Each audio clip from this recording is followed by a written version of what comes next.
வாக்காளர் பட்டியல் இன்று மதியம் வெளியிடப்படும் என்று அறிவிக்கப்பட்டுள்ளது. தமிழ்நாட்டில் வாக்காளர் பட்டியல் சிறப்பு தீவிர திருத்த பணிகள் கடந்த நவம்பர் 4ஆம் தேதி தொடங்கியது. அதன் மூலம் சுமார் 97 லட்சம் பெயர்கள் நீக்கப்பட்டு தமிழ்நாட்டில் வாக்காளர் எண்ணிக்கை சுமார் 5.44 கோடியாக குறைந்தது. வாக்காளர் பட்டியலில் பெயர் சேர்க்க, நீக்க மற்றும் திருத்தம் செய்வதற்கான அவகாசம் பிப்ரவரி 10ஆம் தேதி வரை வழங்கப்பட்டிருந்தது. அதன்படி பட்டியலில் பெயர் சேர்ப்பு, நீக்கம் மற்றும் திருத்தம் கோரி சுமார் 34 லட்சம் பேர் விண்ணப்பித்திருந்தனர்.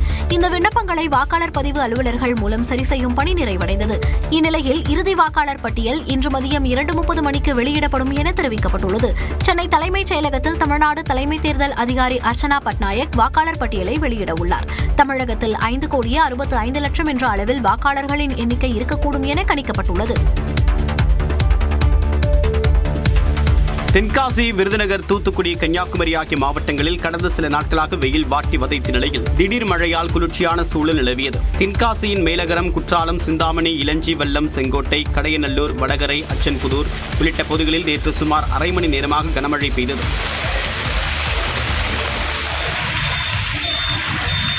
இதேபோன்று விருதுநகர் மாவட்டம் ஸ்ரீவில்லிபுத்தூரில் சுமார் 1 மணி நேரம் கனமழை கொட்டி தீர்த்தது. தூத்துக்குடி மாவட்டம் கோவில்பட்டியில் பெய்த கனமழையால் செண்பகவல்லி அம்மன் கோவிலின் உட்புறத்தில் தண்ணீர் தேங்கியதால் பக்தர்கள் அவதியடைந்தனர். கன்னியாகுமரி மாவட்டத்தின் அருமனை, குளித்துறை, களியக்காய் விளை உள்ளிட்ட பகுதிகளில் மிதமான மழை பெய்ததால் குளிர்ச்சியான சூழல் நிலவியது. இதனிடையே மேற்கு தொடர்ச்சி மலை மாவட்டங்களில் ஒரு சில இடங்களில் இன்றும் நாளையும் லேசானது முதல் மிதமான மழை பெய்யக்கூடும் என்று வானிலை மையம் தெரிவித்துள்ளது. அதே நேரத்தில் தென்மேற்கு வங்கக்கடல், இந்திய பெருங்கடல் பகுதியில் நிலவி வந்த காற்றழுத்த தாழ்வு பகுதி ஆழ்ந்த காற்றழுத்த தாழ்வு பகுதியாக வலுவடைந்துள்ளது. முதலமைச்சர் ஸ்டாலினை காங்கிரஸ் பொதுச் செயலாளர் கே.சி. வேணுகோபால் திடீரென சந்தித்து பேசினார். தேர்தல் நெருங்கும் சூழலில் தொகுதி பங்கீடு பேச்சுவார்த்தை தொடங்கியுள்ள திமுக, காங்கிரஸ், தேமுதிக, விசிக உள்ளிட்ட கட்சிகளை தவிர்த்து பிற கட்சிகளுக்கு அழைப்பு விடுத்துள்ளது. இச்சூழ்நிலையில் காங்கிரஸ் பொதுச் செயலாளர் கே.சி. வேணுகோபால் திடீரென சென்னை வந்தார். மாநில நிர்வாகிகள் உடனான ஆலோசனைக்கு பிறகு முதலமைச்சரை சந்திக்க சென்றார். முதலமைச்சரின் இல்லத்திற்கு சென்ற காங்கிரஸ் குழு முதலமைச்சர் ஸ்டாலின், திமுக துணை பொதுச் செயலாளர் கனிமொழி ஆகியோருடன் ஆலோசனை நடத்தியது. பின்னர் ஸ்டாலின், கனிமொழி, கே.சி. வேணுகோபால் மட்டும் தனியாக ஆலோசனை மேற்கொண்டனர். அப்போது கூட்டணி தொடர்பாக கே.சி. வேணுகோபால் திமுக தரப்பில் பல்வேறு விஷயங்கள் பகிரப்பட்டதாக கூறப்படுகிறது. அதன்படி 2024 நாடாளுமன்ற தேர்தலில் விருதுநகர், மயிலாடுதுறை உள்ளிட்ட தொகுதிகளில் வேட்பாளர்கள் அறிவிப்பதில் தாமதம் ஏற்பட்டதை சுட்டிக்காட்டி அதுபோன்ற தாமதம் மற்றும் குளறுபடிகள் இம்முறை இருக்கக்கூடாது என திமுக தரப்பில் உறுதிபட தெரிவித்ததாக தகவல்கள் தெரிவிக்கின்றன. கோஷ்டி பூசல்களை மறந்து வேட்பாளர்களுடன் கட்சியினர் ஒற்றுமையாக பணியாற்ற காங்கிரஸ் மேலிடம் உத்தரவிட வேண்டும் என்றும் திமுக தரப்பில் கேட்டுக் கொண்டதாக கூறப்படுகிறது. காங்கிரசின் விருப்ப தொகுதிகள் பட்டியலை வழங்கி கே.சி. வேணுகோபால் கூடுதல் தொகுதிகளில் போட்டியிட விருப்பம் தெரிவித்ததாகவும், தேமுதிக கூட்டணியில் இணைந்துள்ளதால் கூடுதல் தொகுதிகள் கேட்டு நெருக்கடி கொடுக்க வேண்டாம் என முதலமைச்சர் கூறியதாக தகவல்கள் தெரிவிக்கின்றன. சட்டப்பேரவை தேர்தலில் திமுக கூட்டணியில் 5 தொகுதிகளை கேட்ட நிலையில் 2 தொகுதிகளை மட்டும் ஒதுக்க முன்வந்துள்ளதாக இந்திய யூனியன் முஸ்லீம் லீக் கட்சியின் தேசிய தலைவர் காதர் மொய்தீன் தெரிவித்துள்ளார். சட்டமன்ற தேர்தலை முன்னிட்டு திமுக கூட்டணியில் தொகுதி பங்கீடு பேச்சுவார்த்தை தொடங்கிய நிலையில் முதல் நாளில் இந்திய யூனியன் முஸ்லீம் லீக் கட்சியுடன் டி.ஆர். பாலு தலைமையிலான குழு பேச்சுவார்த்தை நடத்தியது. அதன் பின்னர் செய்தியாளர்களிடம் பேசிய இந்திய யூனியன் முஸ்லீம் லீக் கட்சியின் தேசிய தலைவர் காதர் மொய்தீன் எந்த சூழலிலும் திமுகவுடன் கூட்டணி தொடரும் என தெரிவித்தார். வரும் தேர்தலில் 5 தொகுதிகளை கேட்டிருப்பதாகவும் 5 தொகுதிகள் இல்லாவிட்டால் 4 தொகுதிகளையாவது ஒதுக்குமாறு கோரியுள்ளதாகவும் அவர் தெரிவித்துள்ளார். நாங்கள் தியானம் பண்ணி தாராளமாக கொடுக்கிறோங்கிறது முதல்ல நாங்கள் வழிகாட்டுறோம். அதே மாதிரி கூட்டணியிலே உள்ள கட்சிகளில் உள்ளவர்களும் தங்களால் இயன்ற அளவுக்கு அவர்களும் கொடுத்து உதவினா இந்த வரக்கூடிய கட்சிகளை திருப்திப்படுத்த முடியும். நாங்களும் குறைக்கிறோம், நீங்களும் எல்லா கூட்டணி கட்சியில உள்ளவங்களும் குறைக்குமாறு கேட்டுக்கிட்டு இருக்கிறோம். தேர்தலில் போட்டியிட சின்னம் சார்ந்து எந்த பிரச்சனையும் இல்லை என்றும் அவர் தெரிவித்தார். இதற்கிடையே காதர் மொய்தீன் திடீரென மயங்கி விழுந்ததால் பரபரப்பு நிலவியது.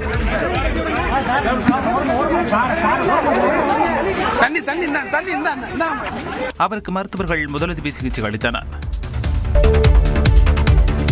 தமிழ்நாட்டில் சட்டம் ஒழுங்கை பராமரிக்க உறுதியான நடவடிக்கைகளை எடுத்தவர் முன்னாள் முதலமைச்சர் ஜெயலலிதா என்று பிரதமர் மோடி பாராட்டியுள்ளார். மனதின் குரல் வானொலி நிகழ்ச்சி மூலம் நாட்டு மக்களுக்கு உரையாற்றிய பிரதமர் மோடி டெல்லியில் நடைபெற்ற செயற்கை நுண்ணறிவு தொழில்நுட்பம் குறித்த மாநாடு உள்ளிட்ட பல்வேறு விஷயங்களை பகிர்ந்து கொண்டார். மறைந்த முதலமைச்சர் ஜெயலலிதாவின் 78வது பிறந்தநாள் கொண்டாடப்பட உள்ள நிலையில் அவர் குறித்த நினைவுகளையும் பிரதமர் பகிர்ந்து கொண்டார். மக்களுக்காக வாழ்ந்த தலைவர் அம்மா ஜெயலலிதா என்று தெரிவித்தார். ஜெயலலிதா ஆற்றிய சேவைகள் இன்றும் நினைவில் இருக்கும் என்றும் பெண்கள் சக்தியின் வெளிப்பாடாக அவர் திகழ்ந்ததாகவும் கூறினார். हमारी नारी शक्ति का जुड़ाव तो उनसे और विशेष रहा है. ऐसा इसलिए भी है क्योंकि सरकार में रहते हुए उन्होंने माताओं, बहनों और बेटियों के लिए कई सराहनीय प्रयास किए. கேரளாவில் சாலை விபத்தில் மூளைச்சாவு அடைந்த 10 மாத பெண் குழந்தை அலின் ஷெரீனின் உடல் உறுப்பு தானம் மூலம் 5 பேருக்கு மறுவாழ்வு கிடைத்தது குறித்து பேசிய பிரதமர், உடல் உறுப்பு தானம் குறித்து மக்களிடையே விழிப்புணர்வு அதிகரித்திருப்பதாகவும் பெருமிதம் தெரிவித்தார். தமிழ்நாட்டுக்கும் டெல்லிக்கும் இடையே நடக்கின்ற ஒரு ஜனநாயக போர். இந்த போர்ல தமிழ்நாடு நிச்சயம் ஜெயிச்சு காட்டும். சட்டமன்ற தேர்தல் தொடர்பாக துணை முதலமைச்சர் உதயநிதி ஸ்டாலின் இவ்வாறு பேசினார். கோவை மாவட்டம் கனியூரில் மேற்கு மண்டல திமுக இளைஞரணி நிர்வாகிகள் சந்திப்பு கூட்டம் நடைபெற்றது. இதில் பங்கேற்று பேசிய உதயநிதி ஸ்டாலின், இந்தியா கூட்டணியை முதலமைச்சர் மு.க. ஸ்டாலின் தலைமையேற்று வழிநடத்த வேண்டும் என பலர் கூறுவது குறித்து பேசினார். இன்னைக்கு இந்திய அளவில் பாஜகவுக்கு எதிரான ஒரு ஜனநாயக போரை நம்முடைய தலைவர் தலைமையில நடத்தணும்னு இன்னைக்கு இந்தியாவில் இருக்கக்கூடிய மற்ற மாநில தலைவர்கள்லாம் பேச ஆரம்பிச்சாங்க. மேலும் 200 தொகுதிகளுக்கும் மேல் திமுக வெற்றி பெறும் என்றும் நம்பிக்கையுடன் பேசினார். 10 தோல்வி பழனிசாமியையும் மொத்த தோல்வி மோடியையும் மறுபடி நீங்க விரட்டி அடிக்க வேண்டும். கழக அணியுடைய வெற்றி கணக்கு இந்த மேற்கு மண்டலத்திலிருந்து தொடங்கணும். எதிர்க்கட்சித் தலைவர் எடப்பாடி பழனிசாமி அதிமுகவை பாஜகவிடம் மொத்தமாக விற்றுவிட்டதாகவும் உதயநிதி விமர்சித்தார். துணை முதலமைச்சர் பதவிக்கு ஆசைப்பட்ட பிரேமலதா விஜயகாந்த் தற்போது திமுக கூட்டணியில் இணைந்திருப்பதாக அதிமுக பொதுச் செயலாளர் எடப்பாடி பழனிசாமி குற்றம் சாட்டியுள்ளார். திருவள்ளூர் மாவட்டம் மாதவரம் தொகுதி பாடியநல்லூரில் பரப்புரை மேற்கொண்ட எடப்பாடி பழனிசாமி, அதிமுக எப்போதும் யாரை பார்த்தும் அஞ்சியது கிடையாது என கூறினார். இப்பதான் ஸ்டாலினுக்கு பயம் வந்திருக்குது. ஆட்சி போயிருன்னு பயம் இப்பதான் வந்திருக்குது. ஆட்சியே போனாலும் பரவாயில்ல, நான் யாருக்கும் பயப்பட மாட்டேங்கிறேன்னு. ஆட்சியே போன பிறகு நீ யாருக்கு பயப்பட போற? இதனைத் தொடர்ந்து பொன்னேரி தொகுதி ஆண்டாள் குப்பத்தில் பரப்புரை மேற்கொண்ட எடப்பாடி பழனிசாமி திமுக கூட்டணியில் இணைந்த தேமுதிகவை கடுமையாக விமர்சித்தார். இப்போ ஒரு புதுசா ஒரு கட்சி போய் சேர்ந்து இருக்குது. என்ன கட்சின்னு தெரியுமில்ல? அந்த அம்மா ஒரு மாசத்துக்கு முந்திய அவருடைய மாநாடு நடத்தினாங்க. அதுல துணை முதலமைச்சர் வேணும் கேக்குது. இது துணை முதலமைச்சர். ஆக இப்படி இருக்கிற கட்சியெல்லாம் ஒன்னா சேர்ந்துதான் கூட்டணி அமைச்சிருக்கிறாங்க. புதிதாக கட்சி தொடங்கியவர்கள் தமிழ்நாட்டு இளைஞர்களுக்காக என்ன செய்தார்கள் என்றும் எடப்பாடி பழனிசாமி வினவியுள்ளார். வேலூரில் இன்று விஜய் பங்கேற்கும் கூட்டத்தில் நிர்வாகிகள் வசதிக்காக மேற்கூரை அமைக்கப்பட்டுள்ளது. சேலத்தை தொடர்ந்து வேலூர் மாவட்டம் கொல்லமங்கலம் பகுதியில் இன்று தவேக நிர்வாகிகள் சந்திப்பு கூட்டம் நண்பகல் 12 மணி முதல் பிற்பகல் 3 மணி வரை நடைபெற உள்ளது. தவேக தலைவர் விஜய் பங்கேற்று பேசும் நிலையில் QR குறியீட்டுடன் கூடிய நுழைவுச்சீட்டு அளிக்கப்பட்டுள்ள 4900 பேருக்கு மட்டுமே அனுமதி அளிக்கப்பட்டுள்ளது. பாதுகாப்பு கருதி கர்ப்பிணி பெண்கள், சிறுவர் சிறுமியர், பள்ளி மாணவ மாணவியர், மூத்த குடிமக்கள், மாற்றுத்திறனாளிகள், உடல்நலம் குன்றியவர்களுக்கு நுழைவுச்சீட்டு வழங்கவில்லை என்றும் அவர்கள் கண்டிப்பாக வர வேண்டாம் என பொதுச் செயலாளர் ஆனந்த் கேட்டுக் கொண்டுள்ளார். ஈரோடு நிகழ்ச்சியின் போது மயங்கி விழுந்து ஒருவர் உயிரிழந்த நிலையில் வேலூர் கூட்டத்தில் நிர்வாகிகளின் வசதிக்காக மேற்கூரை அமைக்கப்பட்டுள்ளது. இதனிடையே விஜயின் பரப்புரை வாகனம் நேற்று இரவு வேலூர் கொண்டுவரப்பட்டது. சூப்பர் 8 சுற்றின் முதல் போட்டியிலேயே இந்திய அணி தோல்வியை சந்தித்துள்ளது. T20 உலகக்கோப்பையில் தென்னாப்பிரிக்காவிற்கு எதிரான சூப்பர் 8 போட்டியில் இந்திய அணி தோல்வியடைந்தது. அகமதாபாத் நரேந்திர மோடி மைதானத்தில் நடைபெற்ற போட்டியில் டாஸ் வென்ற தென்னாப்பிரிக்கா முதலில் பேட்டிங் செய்தது. இந்தியாவின் பூம்ரா மற்றும் அர்ஷ்தீப் சிங் ஆகியோரின் சிறப்பான பந்து வீச்சால் 20 ரன்களுக்குள் 3 விக்கெட்டுகளை இழந்தது. எனினும் அடுத்த ஜோடி சேர்ந்த டேவிட் மில்லர் டெவால் பிரேவிஸ் இணை 4 விக்கெட்டுக்கு 97 ரன்களை சேர்த்தது. மில்லர் 63 ரன்களிலும் பிரேவிஸ் 45 ரன்களிலும் வெளியேறிய நிலையில் அடுத்து வந்த ஸ்டெப்ஸ் 24 பந்துகளில் 44 ரன்கள் குவித்தார். தென்னாப்பிரிக்க அணி நிர்ணயிக்கப்பட்ட 20 ஓவர்களில் 187 ரன்களை குவித்தது. தொடர்ந்து விளையாடிய இந்திய அணி வீரர்கள் யாரும் நிலைத்து நிற்கவில்லை. குறிப்பாக எந்த இணையும் நிலைத்து நிற்கவில்லை. அதிகபட்சமாக பார்ட்னர்ஷிப் 35 ரன்களே. சிவம் துபே மட்டும் சற்று தாக்குப்பிடித்து 42 ரன்களை எடுத்தார். இந்திய அணி 18.5 ஓவர்களில் 111 ரன்களுக்கு ஆல் அவுட் ஆகி 76 ரன்களில் தோல்வியடைந்தது. இதன் மூலமாக T20 உலகக்கோப்பையில் 12 தொடர் வெற்றி என்ற பயணமும் முடிவுக்கு வந்தது. கடந்த 2024ஆம் ஆண்டு T20 உலகக்கோப்பை இறுதிப் போட்டியில் தென்னாப்பிரிக்காவை வீழ்த்தி இந்திய அணி கோப்பையை கைப்பற்றியிருந்தது.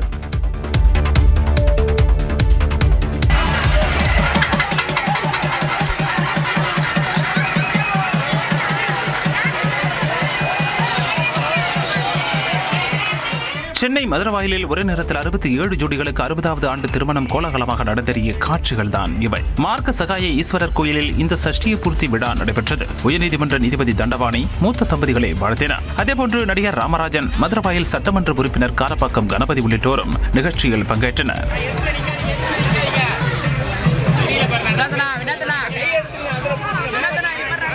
நிகழ்வில் குடும்பத்தினர் மற்றும் உறவினர்கள் முதிய தம்பதிகளிடம் ஆசீர்வாதம் பெற்றனர். தமிழ் திரைப்பட தயாரிப்பாளர்கள் சங்க தேர்தலில் ஜி.கே. மணியின் மகன் ஜி.கே.எம். தமிழ்குமரன் தலைவராக தேர்ந்தெடுக்கப்பட்டார். தமிழ் திரைப்பட தயாரிப்பாளர்கள் சங்க தேர்தல் 3 ஆண்டுகளுக்கு ஒருமுறை நடைபெறும். அதன்படி 2026-2029 காலகட்டத்திற்கான நிர்வாகிகளை தேர்வு செய்யும் தேர்தல் ஓய்வு பெற்ற நீதியரசர் ராஜேஸ்வரன் முன்னிலையில் நேற்று நடைபெற்றது. இதில் 33 பதவிகளுக்கு ராமநாராயணன் அணியும் நலம் காக்கும் அணியும் போட்டியிட்டது. இந்த தேர்தலில் சங்க உறுப்பினர்கள் 1524 பேர் ஆர்வமாக வந்து வாக்களித்தனர். வாக்குகள் எண்ணப்பட்ட நிலையில் நலம் காக்கும் அணி சார்பில் போட்டியிட்ட லைகா நிறுவன தலைவர் ஜி.கே.எம். தமிழ்குமரன் 788 வாக்குகள் வெற்றி பெற்றார். இதன் மூலம் இதுவரை இல்லாத அளவுக்கு அதிக வாக்குகள் பெற்று தமிழ்குமரன் தேர்வாகியுள்ளார். நியூஸ் 18 தமிழ்நாடுக்கு பேட்டியளித்த ஜி.கே.எம். தமிழ்குமரன் நம்பிக்கை பாத்திரமாக செயல்படுவோம் என்றார். தயாரிப்பாளர் சங்கத்திலே இப்படி ஒரு வரலாற்று வெற்றி எங்க மேல அவ்வளவு நம்பிக்கை வச்சு பண்ணியிருக்காங்க. இந்த நம்பிக்கையை எப்பவுமே நாங்க வீணாக்க மாட்டோம். நிறைய திட்டங்கள் வச்சிருக்கோம். ரொம்ப மகிழ்ச்சியா இருக்கு. நிறைய சவால்களும் காத்திருக்கங்களுக்கு கண்டிப்பா நிறைய திட்டங்கள் செயல்படுத்துவோம். துணைத் தலைவராக கமலக்கண்ணனும், பொருளாளராக சுபாஷ் சந்திர போஸும், இணை செயலாளராக சுஜாதா விஜயகுமாரும் தேர்வு செய்யப்பட்டுள்ளனர்.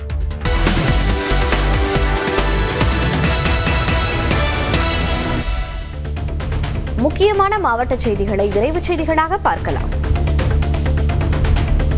சிவகங்கை மாவட்டம் திருக்கோஷ்டியூர் சௌமிய நாராயண பெருமாள் கோவிலில் குடியரசு துணைத் தலைவர் சி.பி. ராதாகிருஷ்ணன் சாமி தரிசனம் செய்தார். மதுரையிலிருந்து ஹெலிகாப்டர் மூலம் திருப்பத்தூர் வந்த அவரை ஆட்சியர் பொற்குடி பூங்கொத்து கொடுத்து வரவேற்றார். அங்கிருந்து சாலை மார்க்கமாக திருக்கோஷ்டியூர் சௌமிய நாராயண பெருமாள் கோவிலுக்கு சென்று சி.பி. ராதாகிருஷ்ணன் வழிபாடு நடத்தினார். தொடர்ந்து சிவகங்கை அரண்மனை வாசல் முன்பு உள்ள வேலு நாச்சியார் சிலைக்கு மாலை அணிவித்து மரியாதை செலுத்தினார். நெல்லை மாவட்டம் கருங்காடு கிராமத்தில் குடியிருப்பு பகுதியில் புகுந்து கோழிகளை வேட்டையாடிய 12 அடி நீள மலைப்பாம்பு பிடிபட்டது. முன்னதாக கால்வாயில் மலைப்பாம்பு நடமாடியதை கண்ட கிராம மக்கள் பீதியடைந்தனர்.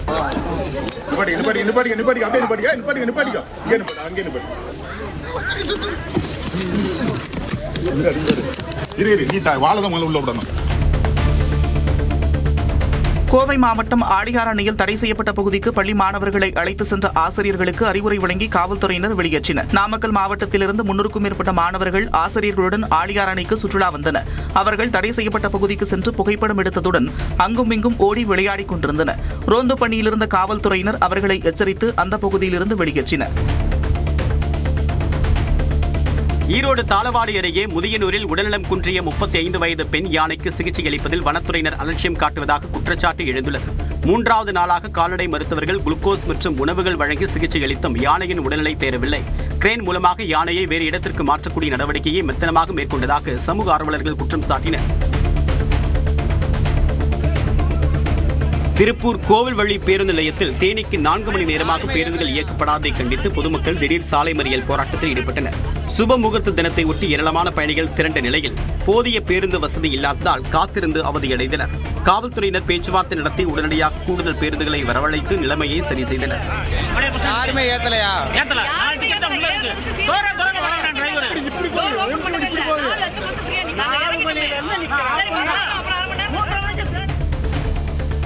திண்டுக்கல் கக்கநகரில் 100 ஆண்டு பழமையான பத்ரகாளியம்மன் கோவில் குடமுழுக்கை முன்னிட்டு புதிய கற்சிலைகளின் நகர் ஊர்வலம் நடைபெற்றது. குபேர விநாயகர், பத்ரகாளி அம்மன் உள்ளிட்ட சுவாமி சிலைகள் வெள்ளை விநாயகர் கோவிலில் இருந்து மினி டிராக்டர்கள் மூலமாக மேல தாளங்கள் முழங்க கொண்டு செல்லப்பட்டன. மயிலாட்டம், கரகாட்டம் என்று கிராமிய கலை நிகழ்ச்சிகளுடன் நடைபெற்ற ஊர்வலத்தில் ஏராளமான பொதுமக்கள் கலந்து கொண்டனர். பொள்ளாச்சி கோவை சாலையில் கட்டப்பட்ட புதிய பேருந்து நிலையத்தை துணை முதலமைச்சர் உதயநிதி ஸ்டாலின் திறந்து வைத்தார். சிடிசி டிப்போ அருகே 9,83,00,000 ரூபாய் மதிப்பீட்டில் சுமார் 3.2 ஏக்கர் பரப்பளவில் புதிய பேருந்து நிலையம் கட்டப்பட்டுள்ளது.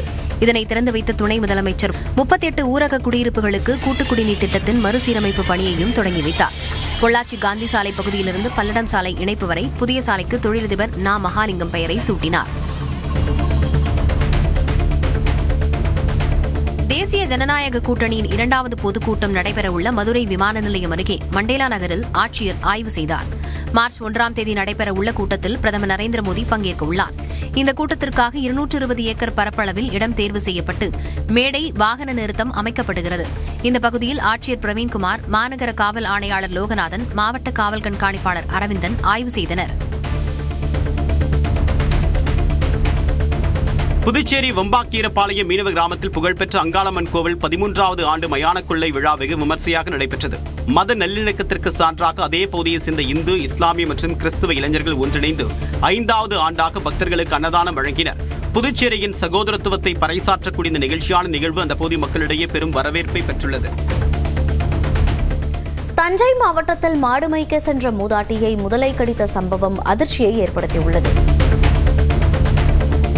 தஞ்சை மாவட்டம் அணைக்கரை அருகே முள்ளங்குடியில் மாடு மேய்க்க சென்ற மூதாட்டி முதலையிடமிருந்து நூலிழையில் உயிர் தப்பினார். முள்ளங்குடி கிராமத்தை சேர்ந்த வசந்தா என்பவர் கொள்ளிடம் ஆற்றில் முகம் கழுவ இறங்கிய போது அங்கிருந்த முதலை அவருடைய காலை கவ்வியது. வலியால் துடித்த மூதாட்டி போராடி முதலையிடமிருந்து தப்பித்து கரையேறினார். படுகாயமடைந்தவர் கும்பகோணம் அரசு மருத்துவமனையில் முதல் உதவிக்கு பிறகு தனியார் மருத்துவமனையில் அனுமதிக்கப்பட்டுள்ளார். திருச்செந்தூர் சுப்பிரமணிய சுவாமி கோவில் மாசி திருவிழாவின் 2ஆம் நாளான நேற்று சுவாமி குமரவிடங்கு பெருமான் சிங்கக்கேடை சப்பரத்திலும் தெய்வானை அம்பாள் பெரிய கேடை சப்பரத்திலும் எழுந்தருளி பக்தர்களுக்கு அருள்பாலித்தனர். முன்னதாக மண்டகப்படி மண்டபத்தில் சுவாமிக்கும் அம்பாளுக்கும் சிறப்பு அபிஷேகம் மற்றும் அலங்கார தீபாராதனைகள் நடைபெற்றன. அதனைத் தொடர்ந்து மேல தாளங்கள் முழங்க சுவாமியும் அம்பாளும் வீதி உலா வந்து பக்தர்களுக்கு காட்சியளித்தனர்.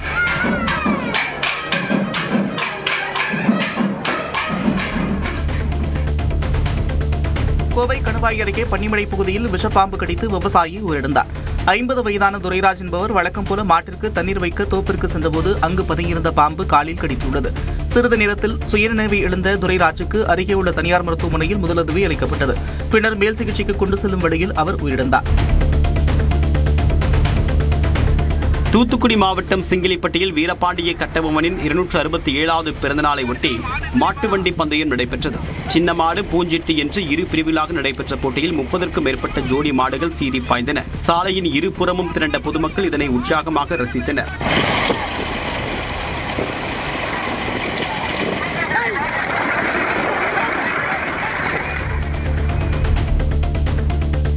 முன்னாள் முதலமைச்சர் ஓ பன்னீர்செல்வத்தை பார்த்தால் பாவமாக இருப்பதாக பாஜக நிர்வாகி குஷ்பு விமர்சித்துள்ளார்.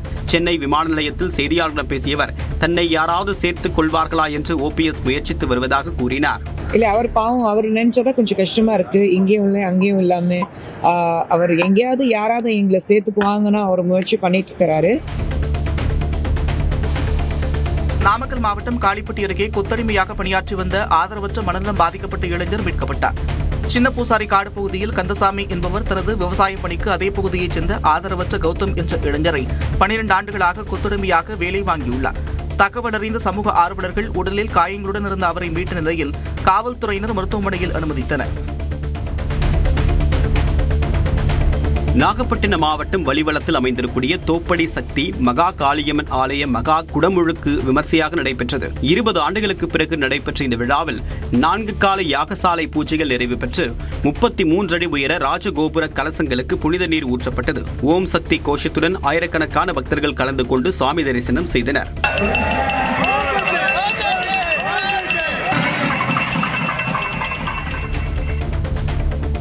திருவண்ணாமலை மாவட்டம் இந்திரவனத்தில் மழை வேண்டியும் விவசாயம் செழிக்கவும் வேண்டி நூதன வனபோஜன விழா நடைபெற்றது.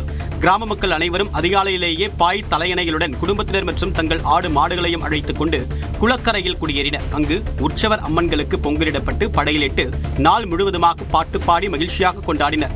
100 ஆண்டுகளை கடந்த இந்த பாரம்பரிய விழாவை சுற்றுவட்டார கிராம மக்கள் கண்டு வியந்தனர். சேலம் குரங்குச்சாவடியில் டிராக்டருடன் கிணற்றுக்குள் விழுந்த விவசாயி வெங்கடேஷ் 9 மணி நேர போராட்டத்திற்கு பிறகு சடலமாக மீட்கப்பட்டார்.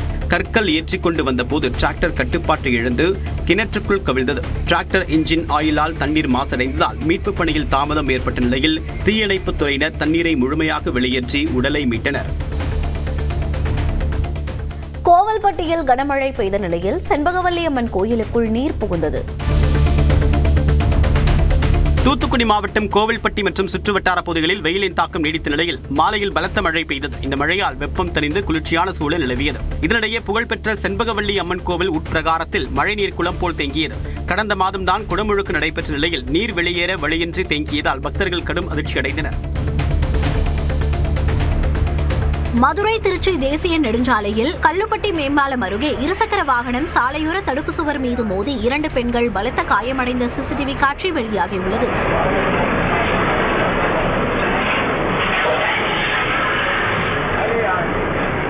திருச்சி மாவட்டத்தை சேர்ந்த அஞ்சம்மாள், முத்துக்கண்ணு இருவரும் இருசக்கர வாகனத்தில் சென்றபோது தலைக்கவசம் காற்றின் வேகத்தில் நகர்ந்ததால் விபத்தில் சிக்கினர். இதில் இருவருக்கும் பலத்த காயம் ஏற்பட்ட நிலையில் மணப்பாறையில் உள்ள தனியார் மருத்துவமனையில் அனுமதிக்கப்பட்டனர்.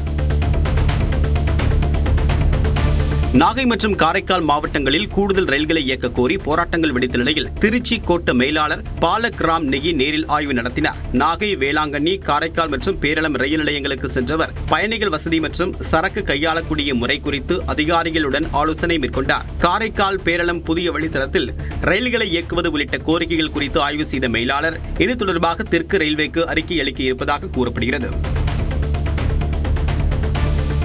திருச்சி மாவட்டம் கரிகாலை கிராமத்தில் உள்ள செங்கம்மா முனியப்ப சுவாமி கோவிலில் திருப்பணிகள் முடிந்ததை தொடர்ந்து குடமுழுக்கு நடத்தப்பட்டது. விழாவில் பங்கேற்று வழிபாடு நடத்திய பக்தர்கள் நீண்ட வரிசையில் காத்திருந்து அன்னதானத்தை பெற்றுச் சென்றனர்.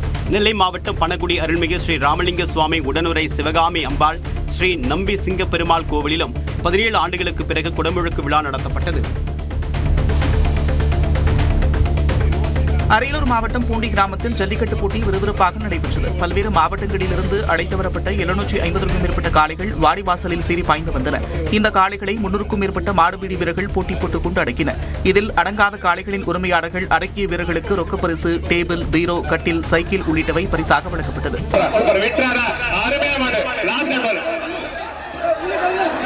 அருமையான வீரர் மாடு சூப்பர், வீரர் சூப்பர். ஒரே ஒருத்தர் மட்டும் அருமையான மாடு. ரன் எல்லாம் 2 சைடு நிக்காத.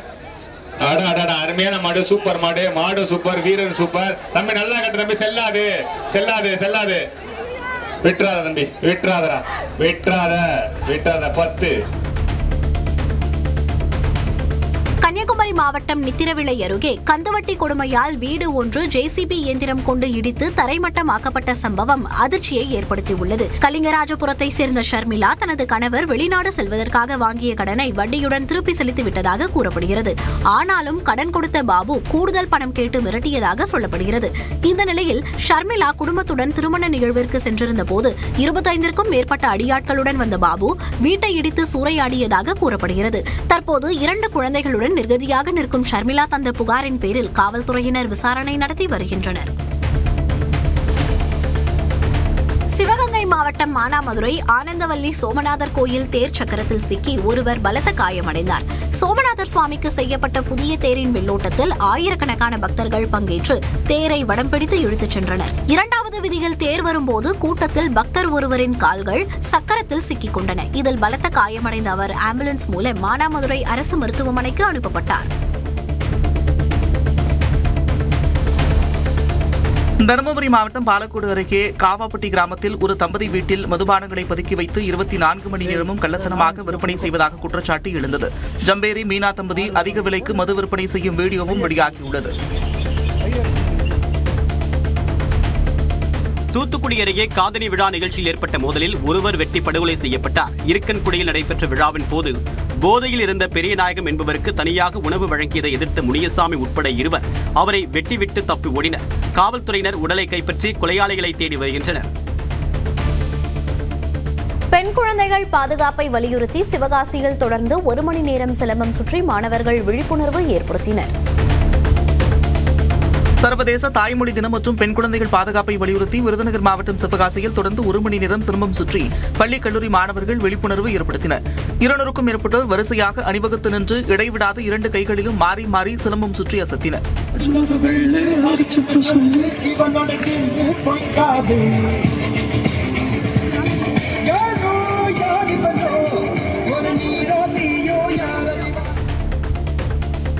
திருவண்ணாமலை மாவட்டம் பொன்னூரில் திருக்காமேஸ்வரர் மற்றும் வரதராஜ பெருமாள் ஆதி அத்திவரதர் கோயிலில் குடமுழுக்கு விழா விமர்சையாக நடைபெற்றது. இந்த 2 குடமுழுக்கு விழாக்களிலும் ஆயிரக்கணக்கான பக்தர்கள் பங்கேற்று வழிபாடு நடத்தினர்.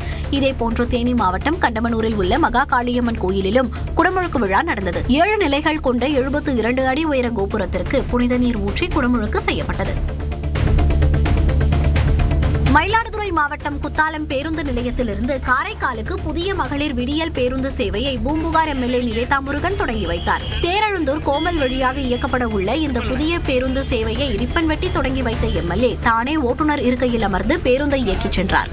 நீண்ட நாள் கோரிக்கையை ஏற்று தொடங்கப்பட்ட இந்த புதிய பேருந்து சேவை அப்பகுதி பெண்களிடையே பெரும் வரவேற்பை பெற்றுள்ளது.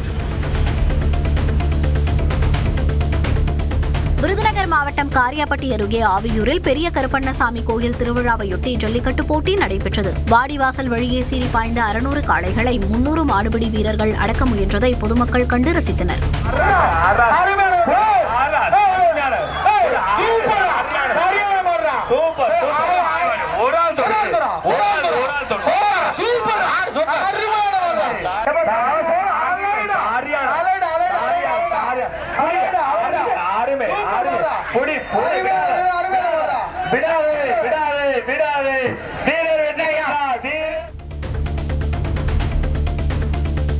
சென்னை வானகம் அருகே மெத்தப்பட்டமைன் கஞ்சா வைத்திருந்ததாக 2 கைது செய்யப்பட்டனர்.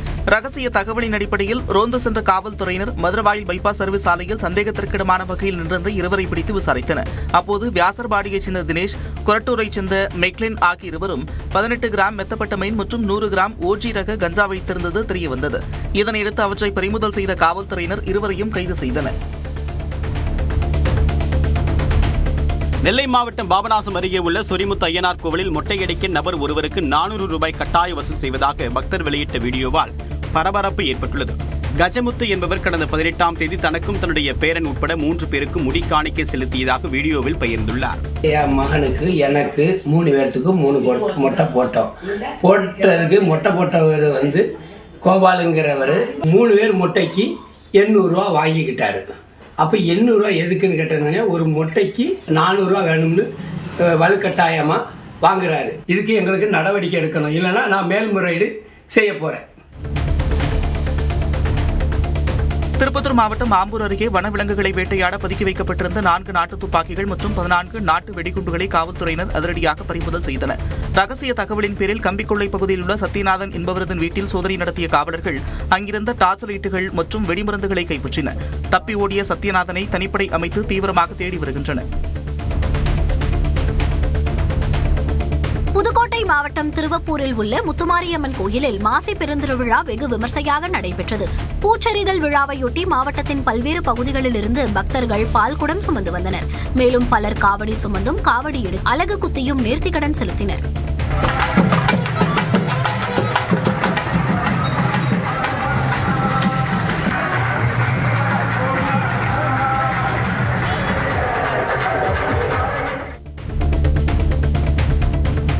மத்திய அரசு கொண்டு வந்துள்ள 10% ஒதுக்கீடு சட்டத்தை தமிழக அரசு விரைவாக நடைமுறைப்படுத்த வலியுறுத்தி நெல்லையில் 200க்கும் மேற்பட்டோர் போராட்டத்தில் ஈடுபட்டனர். தமிழ்நாடு சைவ வேளாளர் சங்கம் சார்பில் நெல்லை சந்திப்பு ரயில் நிலையம் முன்பு ஆர்ப்பாட்டம் நடைபெற்றது. இதில் பங்கேற்றவர்கள் கையில் பதாகைகளை ஏந்தியபடி கோரிக்கைகளை வலியுறுத்தி முழக்கங்களை எழுப்பினர்.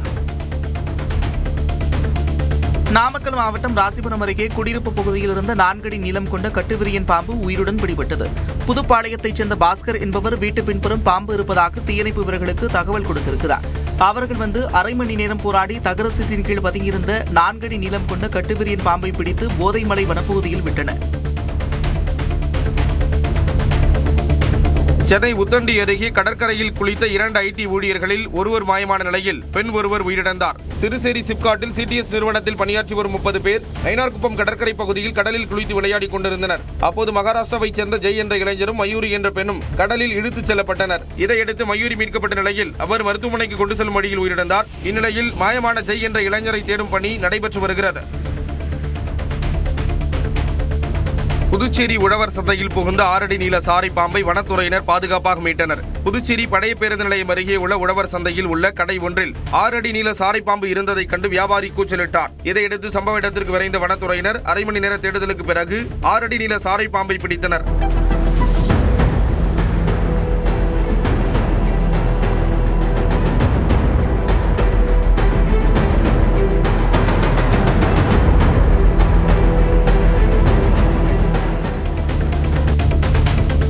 தமிழ்நாட்டுக்கு விரைவில் தேர்தல் வரவுள்ளதால் தான் பிரதமர் மோடி எங்கு சென்றாலும் தமிழ் மொழி பற்றி பேசுவதாக அமைச்சர் கீதா ஜீவன் கூறியுள்ளார். தூத்துக்குடியில் நடைபெற்ற திமுக பொதுக்கூட்டத்தில் பேசிய அவர் கீழடி அகழ்வாராய்ச்சி ஆய்வறிக்கையை மத்திய அரசு கிடப்பில் போட்டுள்ளது என்றார்.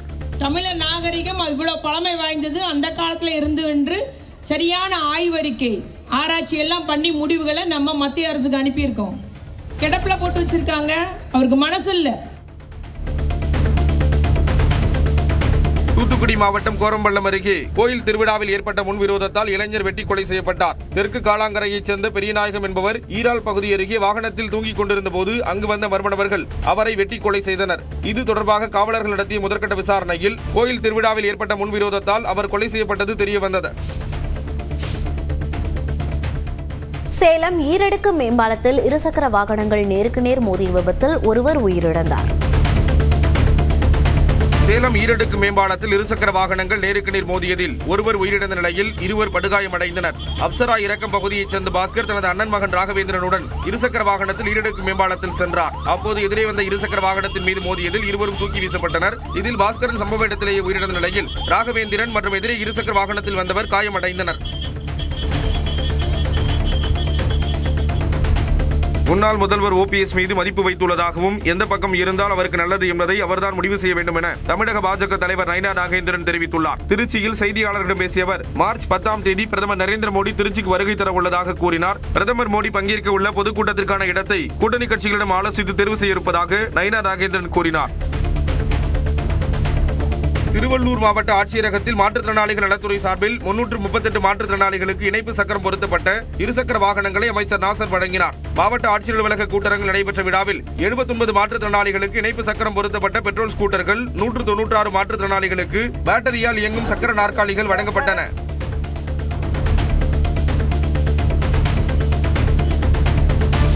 திருவண்ணாமலையில் முன்னாள் முதலமைச்சர் ஜெயலலிதாவின் பிறந்தநாளை முன்னிட்டு அதிமுக சார்பில் நடைபெற்ற கிரிக்கெட் போட்டிகளில் வெற்றி பெற்ற அணிகளுக்கு முன்னாள் அமைச்சர் ராமச்சந்திரன் பரிசு மற்றும் கோப்பைகளை வழங்கினார். ஆனாய் பிறந்தான் பகுதியில் உள்ள மைதானத்தில் கடந்த ஒரு மாத காலமாக கிரிக்கெட் போட்டிகள் நடைபெற்றன. சிவகங்கை மாவட்டம் திருப்பத்தூரில் கிரிக்கெட் உபகரணங்கள் வழங்கும் விழாவுக்கு வெகுநேரம் ஆகியும் அமைச்சர் வராததால் பெற்றோர் கோபத்தோடு பிள்ளைகளை அழைத்துச் சென்றனர். திருப்பத்தூரில் திமுக மாவட்ட விளையாட்டு மேம்பாட்டு அணி சார்பில் 1001 கிரிக்கெட் அணிகளுக்கு கிரிக்கெட் உபகரணங்கள் வழங்கும் நிகழ்ச்சி நடைபெற்றது. இந்நிலையில் இந்த நிகழ்ச்சிக்கு கூட்டுறவுத்துறை அமைச்சர் பெரிய கருப்பன் வர தாமதமானதால் அதிருப்தி அடைந்த பெற்றோர் தங்களது பிள்ளைகளை அழைத்துச் சென்றனர். கோவை மாவட்டம் பொள்ளாச்சி அருகே வனப்பகுதியிலிருந்து வெளியேறிய மான் வாய்க்காலில் விழுந்து உயிரிழந்தது. ஆழியார் வனப்பகுதியிலிருந்து உணவு தேடி வெளியே வந்த கடமான் சுற்றுலா பயணிகளை கண்டு பயந்து ஓடிய போது அருகில் இருந்த வாய்க்காலில் தவறி விழுந்தது.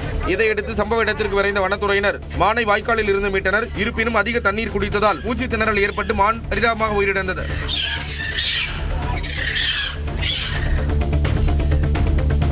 பெரம்பலூர் அருகே வேன் கவிழ்ந்து விபத்துக்குள்ளானதில் ஒருவர் உயிரிழந்த நிலையில் 9 பேர் காயமடைந்தனர். செட்டிக்குளத்தைச் சேர்ந்த சிலர் வளைகாப்பு நிகழ்ச்சிக்கு சென்றுவிட்டு மீண்டும் வேனில் பெரம்பலூர் நோக்கி சென்றனர். அப்போது சிறுவயலூர் புதுவிராலிப்பட்டிக்கு இடையே வளைவில் திரும்பிய வேன் கட்டுப்பாட்டை இழந்து சாலையில் கவிழ்ந்தது. இந்த விபத்தில் வேன் ஓட்டுநர் ராமச்சந்திரன் உயிரிழந்த நிலையில் 9 பேர் காயமடைந்தனர். திருவள்ளூர் மாவட்டம் திருத்தணி சுப்பிரமணிய சுவாமி கோவிலில் மாசி பெருவிழாவின் 2ஆம் நாள் நிகழ்ச்சியாக சூரியபிரபை வாகன ஊர்வலம் நடந்தது. முருகப்பெருமான் சிறப்பு வெள்ளிக்கவசம் புஷ்ப அலங்காரத்தில் வள்ளி தெய்வானை தயாருடன் சூரியபிரபை வாகனத்தில் எழுந்தருளினார். சிறப்பு தீபாராதனை காண்பிக்கப்பட்ட பிறகு சுவாமி மாட வீதிகளில் உலாவர பக்தர்கள் சுவாமி தரிசனம் செய்தனர். கிருஷ்ணகிரி மாவட்டம் காவேரிப்பட்டினத்தில் அங்காளம்மன் கோயில் திருவிழாவில் இரு தரப்பினரிடையே ஏற்பட்ட மோதல் தொடர்பாக 7 பேர் கைது செய்யப்பட்டுள்ளனர். கடந்த 4 நாட்களுக்கு முன்பு பூங்காவனத்தம்மன் அங்காளம்மன் கோயில் மயான கொள்ளை திருவிழா நடைபெற்றது. அப்போது டி-ஷர்ட் போடுவது தொடர்பாக இரு தரப்பினரிடையே மோதல் ஏற்பட்டு பட்டாக்கத்தியால் தாக்கிக் கொண்டனர். இதில் 5 பேருக்கு காயம் ஏற்பட்டது. இந்த விவகாரத்தில் திமுக பிரமுகரின் மகன் ஆகாஷ் உட்பட 7 பேர் கைது செய்யப்பட்டுள்ளனர்.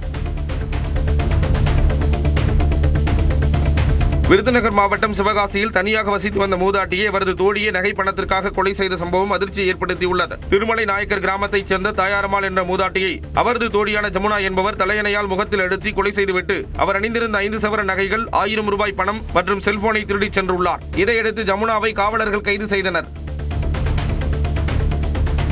சிவகங்கை மாவட்டம் திருக்கோஷ்டியூர் சௌமிய நாராயண பெருமாள் கோவிலுக்கு குடியரசு துணைத் தலைவர் CP ராதாகிருஷ்ணன் வருகையால் பக்தர்களுக்கு தற்காலிக தடை விதிக்கப்பட்டிருந்தது. இந்நிலையில் அவர் தரிசனம் முடித்துச் சென்றதும் காத்திருந்த பக்தர்கள் ஒரே நேரத்தில் கோவிலுக்குள் முண்டியடித்துக் கொண்டு சென்றதால் பரபரப்பு ஏற்பட்டது. முன்னதாக போக்குவரத்து மாற்றங்களால் சாலைகளில் வாகனங்கள் நீண்ட தூரம் அணிவகுத்து நின்றதால் வாகன ஓட்டிகளும் கடும் சிரமத்திற்கு உள்ளாகினர்.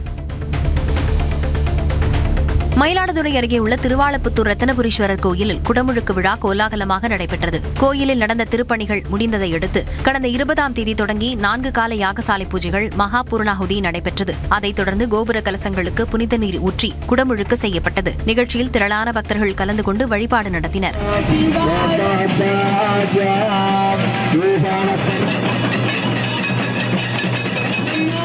சிவா நாமக்கல் மாவட்டம் கல்லங்காட்டு வலசில் சாலையோரம் நின்றிருந்தவர் சரக்கு வாகனம் மோதி உயிரிழந்த பதைபதைக்க வைக்கும் சிசிடிவி காட்சி வெளியாகியுள்ளது.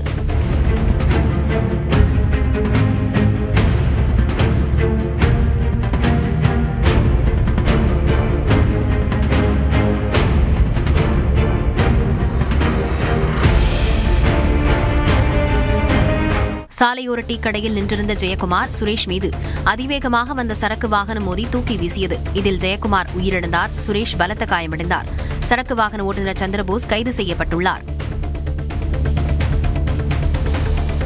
கடந்த 5 ஆண்டுகளில் 1000 ஆண்டு பழமையான 352 கோயில்களில் 560 கோடி ரூபாய் மதிப்பீட்டில் திருப்பணிகள் மேற்கொள்ளப்பட்டிருப்பதாக தமிழக அரசு தெரிவித்துள்ளது. இது தொடர்பாக அரசு வெளியிட்டிருக்கும் செய்திக்குறிப்பில் 400 ஆண்டுகள் குடமுழுக்கு நடைபெறாத 4332 கோயில்களுக்கு குடமுழுக்கு விழாக்கள் நடத்தப்பட்டதாக தெரிவிக்கப்பட்டுள்ளது. மேலும் 8436 கோடி ரூபாய் மதிப்பிலான 8107 ஏக்கர் கோயில் நிலங்கள் ஆக்கிரமிப்பிலிருந்து மீட்கப்பட்டிருப்பதாகவும் தெரிவிக்கப்பட்டுள்ளது.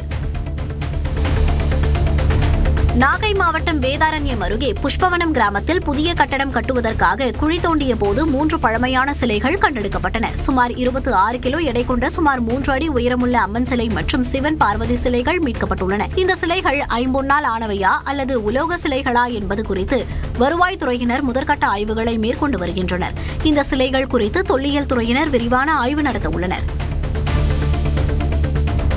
ராமேஸ்வரத்தில் தர்ப்பணம் கொடுத்துவிட்டு திரும்பிய போது மண்டபம் அருகே கார், இருசக்கர வாகனம் மற்றும் வேன் மீது மோதிக்கொண்ட விபத்தில் 3 பேர் உயிரிழந்தனர். காரில் இருந்து சென்னையை சேர்ந்த பெல்சியா, மாமியார் சுமதி மற்றும் இருசக்கர வாகன ஓட்டி ஆகியோர் சம்பவ இடத்திலேயே பலியாகினர். படுகாயமடைந்த தமிழ்மணி மற்றும் அவருடைய 2 குழந்தைகள் மருத்துவமனையில் அனுமதிக்கப்பட்டனர். உதகை அருகே மாயார் சாலையில் கரடி ஒன்று இலந்தை மரத்தில் லாவகமாக ஏறி பழங்களை ருசி பார்த்தது. மரத்தின் மேலே ஏறிய கரடி கிளைகளை உலுக்கிய போது கீழே விழுந்த பழங்களை கரடி இறங்கி வரும் முன்பாக மான் ஒன்று போட்டி போட்டுக் கொண்டு சாப்பிட்டது.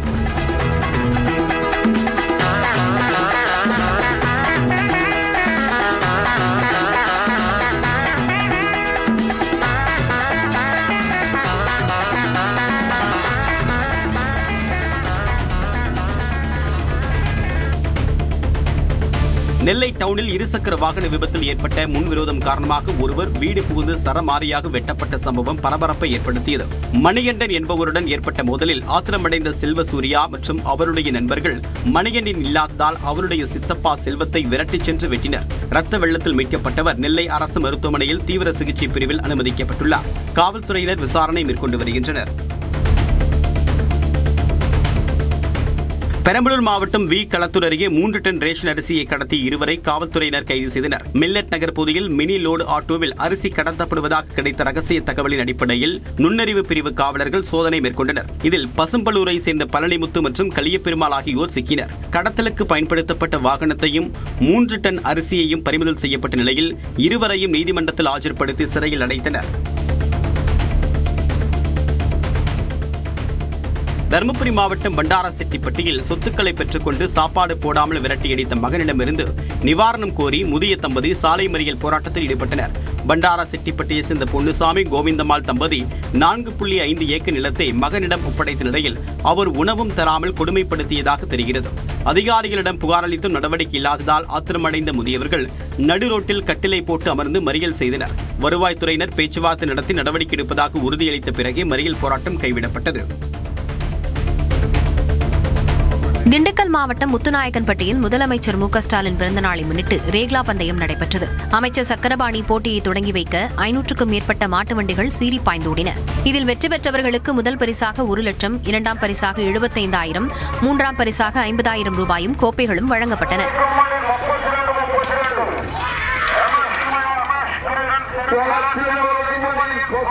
Gracias.